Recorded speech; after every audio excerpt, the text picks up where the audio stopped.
喺未分享之前，希望你俾一個 like 我，等我都知道你曾經喺呢個頻道出現。感恩你嘅收聽，令我有更大嘅力量，繼續用我有限嘅時間作出分享。我哋出生喺一個競爭嘅社會入邊，好多時候為咗生存，就會跟住潮流，跟住人哋嘅喜愛，去迎合人哋嘅喜愛程度，而隨波逐流。往往日子耐咗之後，就失去咗自己。有時靜落嚟問一下自己，我係邊個？為咗生存，真係要咁樣做？自我嘅定位喺現實真係唔存在咩？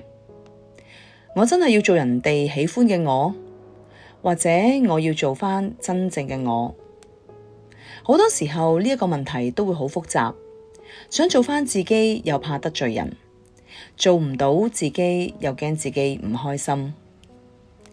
今日我要分享嘅故事係早幾日同我朋友傾開偈，話成日要去模仿人哋，都真係好辛苦，失去咗自己。我哋而家見到麻雀淨係識得跳，唔識行。原先嘅佢同正常嘅雀仔一樣，但係有一日有個麻雀曾經飛到喺山上邊見到孔雀。睇到孔雀嘅靚，成日都係想學孔雀咁樣，覺得學佢好驕傲。當孔雀高高地抬起頭嘅時候，打開佢尾部美麗嘅羽毛，回想返開屏嘅樣子係幾咁靚，我都要好似佢咁樣。麻雀就諗啦，如果啲雀仔見到我一定係最靚嗰個。跟住麻雀就伸長自己條頸，再抬起個頭，深呼吸一啖氣，令到自己個胸咧脹起，伸開自己嘅尾巴啦，將自己嘅羽毛打開，嘗試一下嚟一個麻雀開屏。麻雀學孔雀嘅步伐，前前後後、左左右右咁樣行，但係呢一啲做法咧，令到麻雀感到好攰、好辛苦，頸同埋隻腳都好痛。最弊就係其他雀仔，好似高昂嘅黑烏鴉、時髦嘅金絲雀同埋鴨仔，所有嘅雀都喺度笑緊呢一隻麻雀。過咗一陣，麻雀終於忍受唔到壓力，佢話：我唔玩呢個遊戲啦。麻雀諗：我做孔雀都做夠啦，我都係做返麻雀算啦。但係當麻雀諗返自己原先係點樣行路嘅樣，但係已經行唔返。麻雀亦都行唔到落去啦，只能夠一步一步咁樣跳，再冇辦法好似以前咁樣做返自己。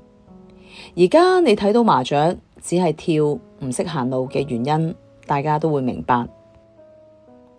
喺平行時空上邊不分你我，我做得到，你同樣可以。今日分享嘅故事就係做人必定要有自信，做返自己，因為你係獨一無二，唔需要刻意模仿任何人，我哋都可以好優秀做你自己。並唔係好似故事入邊嘅麻雀咁樣，只係單靠學行路就可以令到自己變得更優秀，最後學唔到孔雀個樣，反而冇咗自己嘅本色。所以中女社嘅朋友，你哋要明白，做自己先至係最重要，只有做自己先至能夠充滿自信，將自己嘅潛質發揮出嚟，先至可以喺你平凡中變得出色。喺人生嘅路上展現屬於你自己獨特魅力，發揮最好嘅你。今日嘅分享就嚟到呢度啦，多謝大家嘅支持。如果你都喜歡呢一個短片，記得訂閱中女社呢個頻道，俾呢一個短片一個 like， 最重要分享俾你身邊嘅女性朋友，能夠喺大氣電波上邊互相支持、互相鼓勵，營造最好嘅自己。如果你都想將你嘅真實故事分享俾大家，歡迎可以喺下邊留言俾我。中女社嘅朋友們，下次再見啦，拜拜。